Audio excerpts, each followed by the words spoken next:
पढ़ाई पढ़ाई पढ़ाई पढ़ाई पढ़ाई पढ़ाई। What do you mean by विद्या? हमारा शास्त्र कहता है सा विद्या या विमुक्तये, विद्या वही है जो तुमको टेंशन से, डिप्रेशन से, गंदगियों से मुक्त करे। तुम कौन सी विद्या दे रहे हो? क्या ये विद्या है? भाई विद्या की परिभाषा क्या है बताओ मुझे। विद्या ददाति विनयम, विद्या विनय देती है। तुम्हारे कौन से ऑक्सफोर्ड से पढ़कर के आए हुए बच्चे विनय में? कौन से इंग्लिश स्कूल से पढ़ते हुए बच्चे तुम्हारे विनय में हैं? कितना विनय तुम्हारे प्रति है? प्रातः काल उठ के रघुनाथा, मातु पिता गुरु ना वही माथा। कहां कहां हो रहा है ये? सनबीम स्कूल से पढ़ के आए हुए, डीपीएस डीएवी से पढ़ के आए हुए, बताओ। प्रातःकाल उठ के रघुनाथा, मातु पिता गुरु ना वही माथा। Hi mummy, hi mom, hi dad, hi एक हाय हाय कर रहा है। हाय हाय तो हम लोग तब करते जब कुछ बगड़, हाय हाय हाय हाय छाती पीटता, हाय हाय हाय। ये हाय क्या? ये तुम्हारी भाषा है? तो तुम पैदा कर रहे हो ऐसे बच्चों को। तुम्हें ऐसा लग रहा है कि मैं दुखी रह गई, मेरा बच्चा पढ़ लेगा तो बड़ा सुखी हो जाएगा। मैं सत्य कहता हूं, बाद में तुमको यह एहसास होगा कि तुम सुखी थी, तुम्हारा बच्चा ज्यादा दुखी हो गया, क्योंकि तुम्हारे भीतर थोड़े संस्कार तो तुम्हारे दादा दादी के दिए हुए हैं। और अब तो जो दादा दादी भी होंगे वो थर्ड जनरेशन आ गया, मैकोले की औलाद है। अब मैकोले की शिक्षा व्यवस्था में हुए दादा दादी भी क्या देंगे उनको?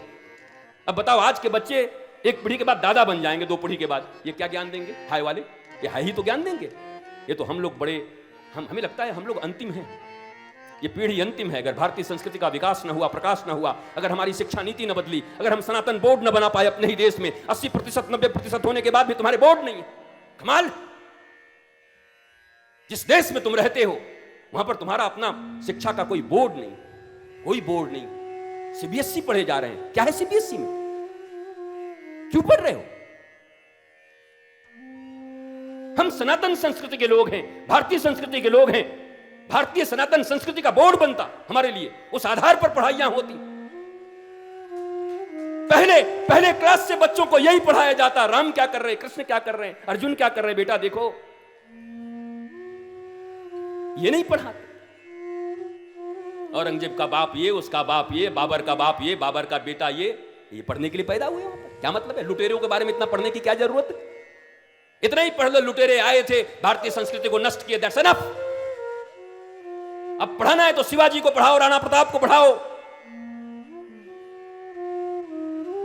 रावल बप्पा को पढ़ाओ। वो नहीं पढ़ाते, क्योंकि नंबर लाने के लिए उसको बाबर बाबर 100 बार कहना पड़ेगा। 1556 में, 1556 में, 1556। हमने तो कभी नहीं पढ़ा पांडे जी, हमें नंबर आवे ना आवे नहीं पढ़ूंगा जा। हाँ, बचपन से विद्रोही स्वभाव, नहीं पढ़ना। काहे को पढ़ेंगे? बाबर नहीं पढ़ना।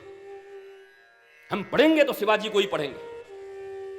जय भवानी, जय शिवाजी। संस्कृति के बारे में पढ़ेंगे। हमारी संस्कृति इतनी रीच है, इतना धनवान है, इतनी गरिमा, इतनी गवेषणा है।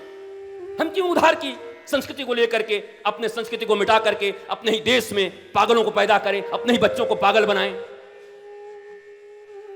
तो सामूहिकता, वो प्रेम हमारे जीवन का आधार था, आध्यात्म हमारे जीवन का आधार था, धर्म हमारे जीवन का आधार था। हमने मिटा दिया। हमने बाप बड़ा ना भैया, सबसे बड़ा रुपया, रुपया को जीवन का आधार बना लिया। और जहां जहां रुपया इकोनॉमी आधार बनी है जिस संस्कृति की, उस संस्कृति को मिटने में देर नहीं लगा है।